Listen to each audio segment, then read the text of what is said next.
नमस्कार दर्शकों, एक बार फिर से हमारे YouTube चैनल टारगेट सतलोक में आप सभी का स्वागत है। दोस्तों, भारत एक ऐसा देश है जिसके बारे में कहा जाता है कि यहाँ अनेकता में ही एकता पाई जाती है। यहाँ हर धर्म के लोग रहते हैं, जैसे हिंदू, मुस्लिम, सिख, ईसाई आदि सभी धर्मों की अपनी कुछ मान्यता होती है, कुछ सिद्धांत होते हैं। हर त्योहार का अपना ही महत्व और इतिहास माना जाता है। उन्हीं में से एक है ईसाई धर्म का क्रिसमस डे। दोस्तों, 25 दिसंबर को ईसाई समुदाय के लोग ईसाई धर्म के सबसे बड़े त्योहार क्रिसमस को मनाते हैं। क्रिसमस एक महत्वपूर्ण त्योहार बन गया है जो अब लगभग पूरी दुनिया के सभी धर्म के लोगों द्वारा मनाया जाता है। प्राचीन समय में क्रिसमस से पहले ईस्टर का पर्व ईसाई समुदाय का प्रमुख त्योहार हुआ करता था। 25 दिसंबर को सूर्य करता है लंबी यात्रा। द न्यू इंसाइक्लोपीडिया ब्रिटानिका के अनुसार सर्दियों में सूर्य की रोशनी कम हो जाने की वजह से गैर ईसाई यानी कि अन्य धर्म के लोग पूजा पाठ किया करते हैं ताकि सूर्य लंबी यात्रा से वापस आकर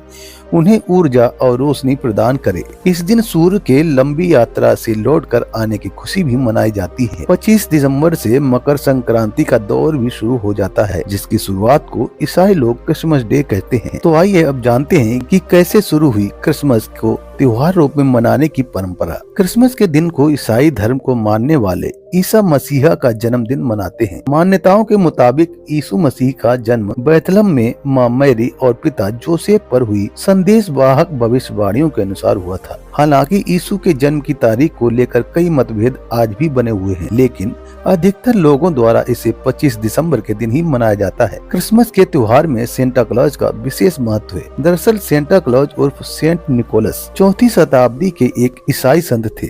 सेंट निकोलस प्राचीन ग्रीक शहर मायरा के प्रारंभिक ईसाई बिशप भी थे। रोमन साम्राज्य के समय के दौरान उन्हें कई संतों द्वारा संत के रूप में भी सम्मानित किया गया था। कई चमत्कारों के कारण उन्हें निकोलस द वंडर वर्कर के रूप में भी जाना जाने लगा। सेंट निकोलस जो जीसस की मौत के 280 साल बाद मायरा में जन्मे थे, आधी रात को गुप्त रूप में बच्चों को गिफ्ट दिया करते थे और ये सिलसिला आज भी बदस्तूर जारी है। यही कारण है कि खासकर बच्चों को सेंटा का इंतजार रहता है। सेंट निकोलस के गुप्त उपहार देने की आदत ने सेंटा क्लॉज के काल्पनिक मॉडल को जन्म दिया और अक्सर पश्चिमी देशों में और ईसाई धर्म के त्योहारों जैसे कि थैंक्सगिविंग डे, हैलोवीन, ईस्टर और क्रिसमस पर लोग भारी मात्रा में मांसाहार और अंडों का उपयोग करते हैं। आमतौर पर ईसाई धर्म में मांसाहार करने को गलत नहीं माना जाता है। अब आपको बताएंगे बाइबल में से चौंकाने वाले प्रमाण। पवित्र बाइबल का अध्ययन करने पर कुछ ऐसे तथ्यों के बारे में हमें जानकारी प्राप्त हुई है जिसे जानकर आप भी हैरान रह जाएंगे। क्रिसमस त्योहार को मनाने की शुरुआत ईसा मसीह के शरीर त्यागने के लगभग 280 वर्षों के बाद हुई थी, जिस कारण से इस त्योहार का कोई भी उल्लेख पवित्र बाइबल में नहीं मिलता है। पवित्र बाइबल के यिर्मयाह 20:14 में भी बाइबल यही बताती है कि श्रापित हो वह दिन जिसमें मैं उत्पन्न हुआ। जिस दिन मेरी माता ने मुझको जन्म दिया वह धन्य ना हो। 20:14 में भी स्पष्ट किया है कि किसी का भी जन्म दिवस मनाना व्यर्थ है। आपको यहाँ पर हम ये भी बताना जरूरी समझते हैं कि पवित्र बाइबल में जगह जगह पर लिखा है कि जीसस भगवान के पुत्र थे। पवित्र बाइबल के हिब्रू 1:5, मैथ्यू 70:5, मार्क 1:11 और लूक 20:13 में और अन्य कई स्थानों पर स्पष्ट लिखा है कि यीशु ईश्वर के पुत्र थे। पवित्र बाइबल ग्रंथ के जेनेसिस 1:29 में सर्व उत्पादक प्रभु ने सभी मानव और जीव जंतुओं को शाकाहारी रहने का आदेश दिया है। अब आपको बता दें कि वर्तमान समय में मांसाहार करने वाले सभी ईसाई पवित्र बाइबल में लिखे भगवान के विधान का उल्लंघन कर रहे हैं और पाप के भागी बन रहे हैं।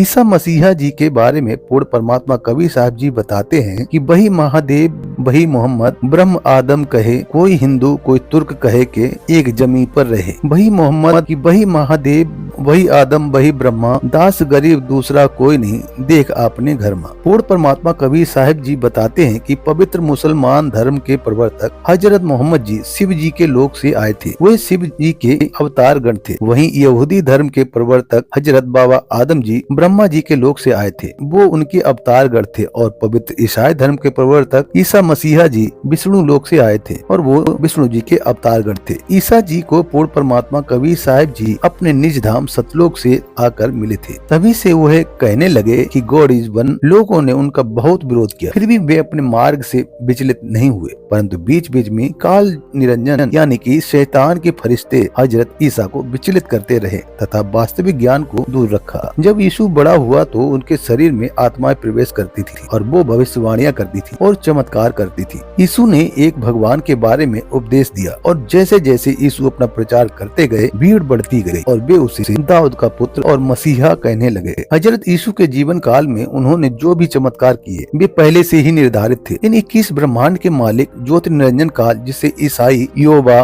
और मुसलमान शैतान कहते हैं, इसलिए उन्हें निर्धारित किया। इसके अलावा पवित्र बाइबल में भी प्रमाण मिलता है कि पूर्ण परमात्मा का नाम कबीर है। यह 36:5 और जेनेसिस 1:20 में स्पष्ट लिखा है कि परमात्मा ने 6 दिन में सृष्टि रची और 7वें दिन विश्राम किया। वह भगवान कबीर साहिब जी ही है। वास्तव में सभी के सेंटा क्लॉज कबीर साहिब जी ही हैं, जो सभी की सर्व जरूरतों को पूरा कर सकते हैं। सर्वोत्पादक प्रभु कबीर साहिब, कबीर परमेश्वर सभी कार्य करने में समर्थ हैं। वर्तमान समय में कबीर परमेश्वर जी की शास्त्र अनुकूल भक्ति संत रामपाल जी महाराज जी बता रहे हैं। सभी धर्म के लोगों को चाहिए कि श्री संत रामपाल जी महाराज जी से नाम दीक्षा ले और उस एक परमेश्वर को पहचाने जिन्होंने ईसा मसीहा को एक परमात्मा का ज्ञान दिया। दोस्तों, आपको बता देंगे क्रिसमस दिवस पर अपने दोस्तों सगे संबंधियों को उपहार देने की परंपरा है और इस परंपरा पर आप भी अपने दोस्तों या प्रियजनों को उपहार के रूप में दे सकते हैं एक अनमोल पुस्तक जीने की राह। ये पुस्तक PDF में भी डाउनलोड कर सकते हैं और साथ ही इसे घर बैठे निशुल्क तथा निशुल्क डिलीवरी के साथ